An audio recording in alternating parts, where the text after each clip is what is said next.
Hadis yang diriwayatkan oleh Imam Ahmad bin Hanbal yang lahir tahun 164 Hijriah, meninggal 241 Hijriah. Hadis mauquf. Wa ma adhaftu ilal ashabi min qaulin wa fi'lin fahuwa mauqufun zukin. Ya, di kitab Baikuni dikatakan seluruh ucapan dan perbuatan jika dinisbatkan kepada sahabat namanya hadis mauquf. Nah, ini hadis mauquf dari Ibnu Abbas radhiyallahu anhu mengatakan wulidan nabiyyu sallallahu alaihi wasallam yaumal itsnain. Dilahirkan Nabi kita Muhammad sallallahu alaihi wasallam yaumal itsnain, di hari Isnin. Di dalam kitab As-Sirah Ibn Hisham ada riwayat sebelum Nabi dilahirkan ke dunia, tepatnya detik-detik menjelang kelahiran Nabi kita Muhammad sallallahu alaihi wasallam. Itu malaikat mendatangi ibundanya Nabi Muhammad sallallahu alaihi wasallam.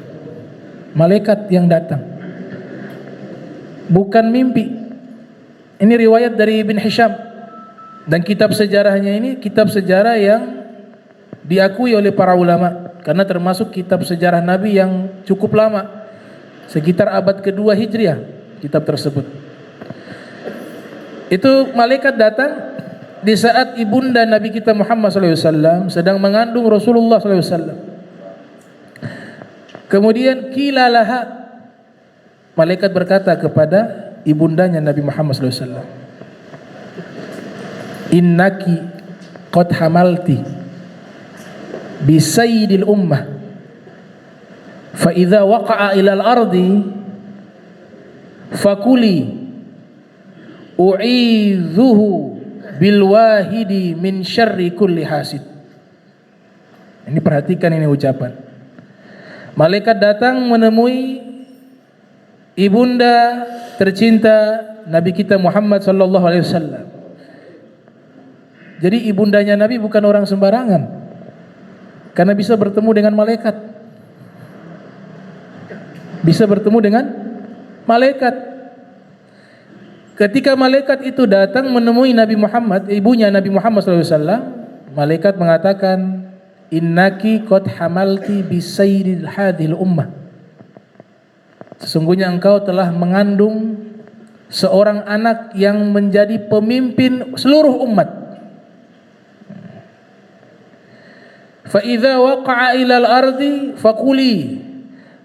Kalau nanti sudah terlahir anak suci tersebut ke bumi ini, maka bacalah doa, u'idzuhu bil wahidi min syarri kulli hasid.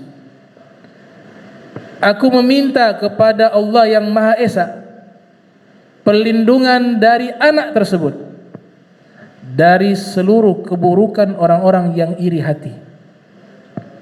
Jadi dari doanya sudah mengajarkan tauhid ilallah subhanahu wa ta'ala. Itu dibaca oleh ibundanya Nabi kita tercinta Sayyidah Aminah bintu Wahbin alaihassalam. Secara spesifik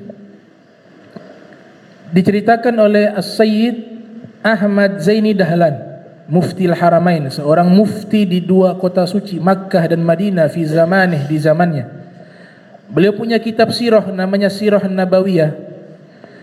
Menjelang detik-detik kelahiran Nabi Muhammad sallallahu alaihi wasallam, tadi riwayat Ibn Hisham, malaikat datang sebelum lahir mengajarkan doa dan mengabarkan bahwa nanti anakmu yang dilahirkan adalah pemimpin seluruh umat.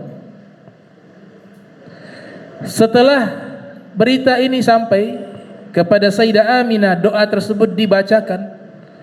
Detik-detik kelahiran Nabi Muhammad sallallahu alaihi wasallam diceritakan langsung oleh Sayyidah Aminah, diriwayatkan dan dinukilkan oleh As-Sayyid Ahmad Zaini Dahlan di dalam Sirah Nabawiyah.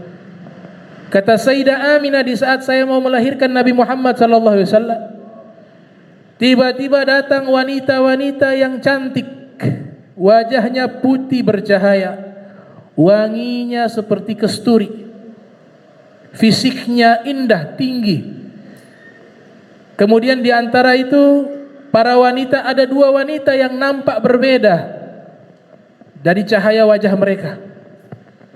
Satu wanita datang, dia mendekati saya dan meletakkan kepala saya di dadanya. Dan wanita yang kedua datang membawa minuman. Yang minuman itu abyad minal laban, lebih putih daripada susu. Wa atyab minal misk, wanginya lebih wangi dari kesturi.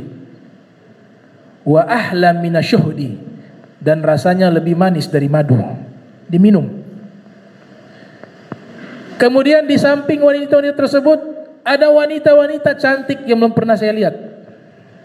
Ini detik-detik kelahiran Sayyidil Wujud, Sayyidil Mursalin, Nabi kita Muhammad sallallahu alaihi wasallam. Pasti berbeda, pasti istimewa dengan yang lainnya. Maka proses kelahiran itu berlangsung dengan begitu mudahnya. Dikatakan oleh salah satu wanita tersebut, ukhruj biiznillah. Wahai anak suci, keluarlah dengan izin Allah. Maka keluar, lahirlah Nabi Muhammad sallallahu alaihi wasallam, suci bersih, tanpa ada darah, tanpa ada noda, dan wangi daripada aroma tubuh beliau, dalam keadaan sujud kepada Allah Subhanahu wa taala dan bertasbih kepada Allah Subhanahu wa taala.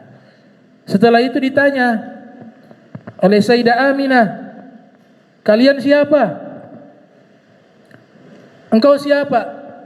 Yang pertama yang menjadi tempat sandarannya Sayyidah Aminah, ia katakan, saya Maryam binti Imran.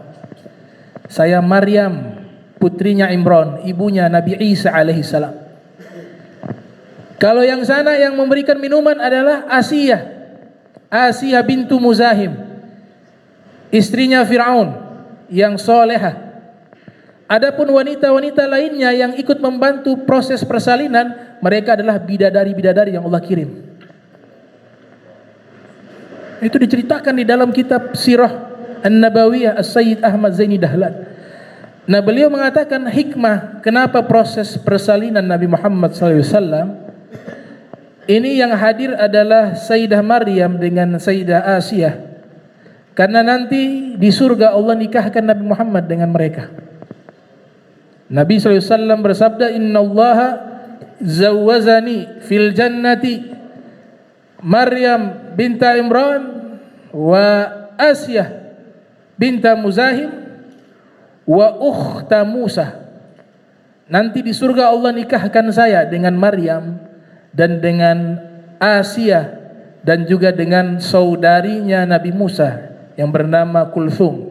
Itu diriwayatkan oleh Imam Ahmad bin Hanbal dalam musnadnya, yang lahir tahun 164 Hijriah, meninggal 241 Hijriah. Jadi luar biasa, bukan biasa-biasa. Tidak mungkin kelahiran seorang pemimpin, para nabi, para rasul, manusia paling terbaik sealam jagat raya ini, kekasih Allah yang pegang kunci surga, yang memberikan syafaat di hari kiamat, kelahirannya biasa-biasa saja, tidak mungkin.